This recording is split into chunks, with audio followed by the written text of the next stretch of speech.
500 millibar map, we'll talk a little bit later. Actually, what we're going to use the 500 millibar map, we're going to use this map along with the surface map. And in fact, if I just show you this, we're going to use the surface map with the 500 millibar map to move surface features. So we see that we've got a low pressure. Let's just take this low pressure here that's sitting up over south central North Dakota and north central South Dakota. And let's take that low and let's draw it on our 500 millibar map. Okay, I'm just taking the surface low and moving it down here. And let's draw the front along with it.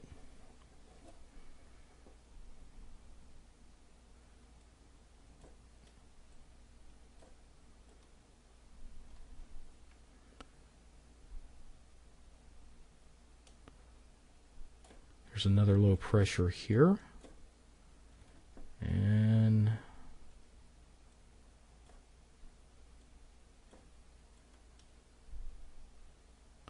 see if I can get pretty close to this. And then we've got a warm front up here.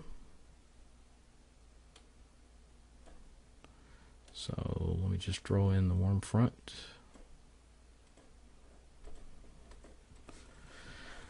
Okay, so I've tried to do a decent job here of this is the warm front, cold front.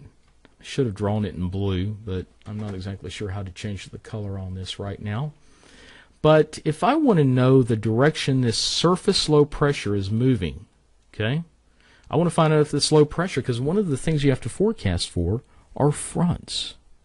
So you got to figure out, is this front going to get close to Iowa? Well, surface features such as low pressures and fronts follow parallel to 500 millibar isohyps, these contour lines, these blue lines. They act kind of like highways. So in other words, the low is not going to cut across the isohyps, it's going to go parallel to it. So the direction that the surface low would follow would be parallel. See if I can ignore that marking there. Going to have to use the pencil. And so the low is going to track parallel to these isohyps at 500. So will the front. So the front, this cold front and low, is going to move off to the northeast.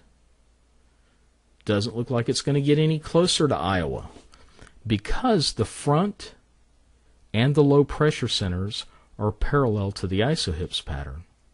It will continue to move off to the northeast. Now, you can pick up the direction of these surface features. So you can pick up the direction of the surface features. This low and front should continue to move off in this direction, dragging the front along with it, and really not getting any closer to Iowa because of the isohyps pattern here at 500 millibars. Now we can figure out how fast this low and the fronts are going to move. So let me clean this up a little bit. You're going to have to do a lab with this on moving fronts. So that's why I'm showing you this. What we'll do, and I'm going to leave the low there, and so let's track this low.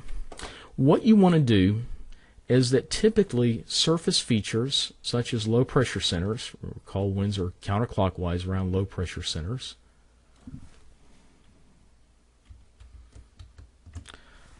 the low is going to move, the surface low is going to move roughly at about half the speed of the winds at 500 millibars, where that surface low is located.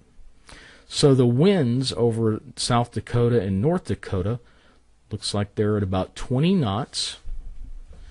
So the surface low itself is going to move at half the speed of the 500 millibar winds.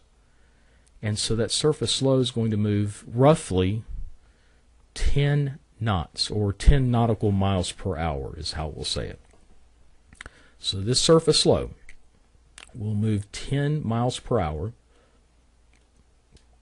to the northeast, dragging its front along.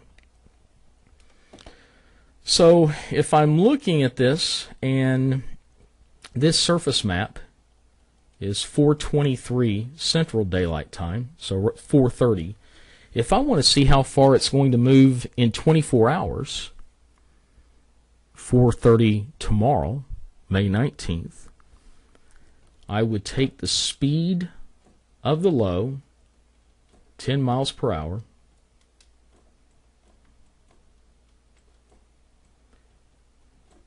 and multiply it by 24 hours.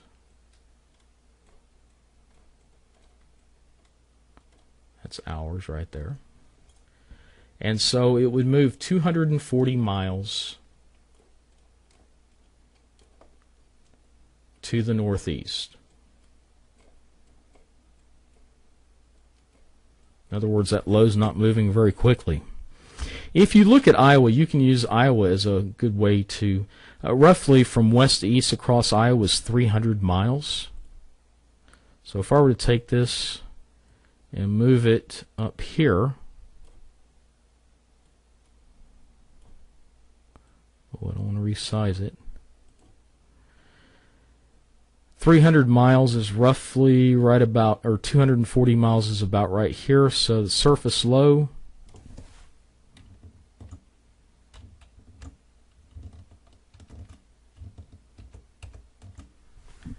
would move to about right here by tomorrow afternoon. So the new location of the surface low, along with the front, would be about right here. So it gets a little bit closer to Iowa. You see right here, it's over northwest Nebraska, and actually it's still in northwest Nebraska. So it's not moving close. It's not moving very closely to Iowa. It will continue to move off to the northeast. So now you know how to move, and we can do the same thing with high pressure too. We can figure out how quickly high pressure will move in the direction. So let's take that high that's sitting off the boot of Louisiana.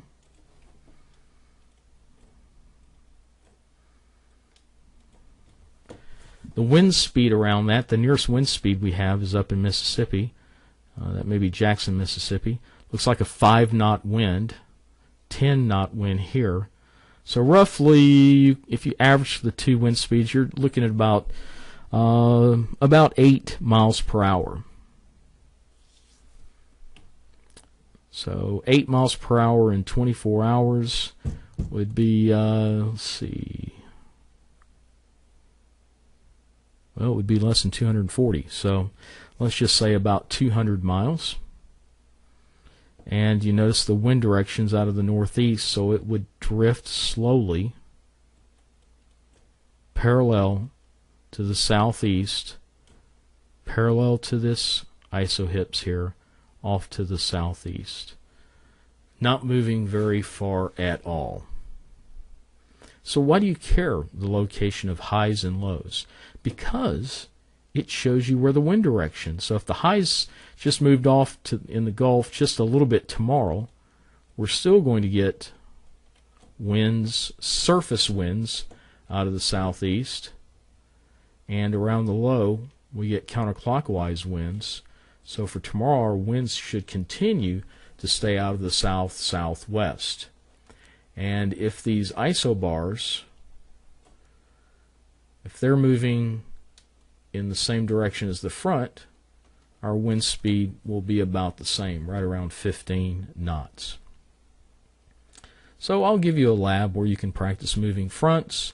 And it's a good idea to be able to move fronts because we know that precipitation occurs around low pressure, around fronts, and fair weather around high pressure.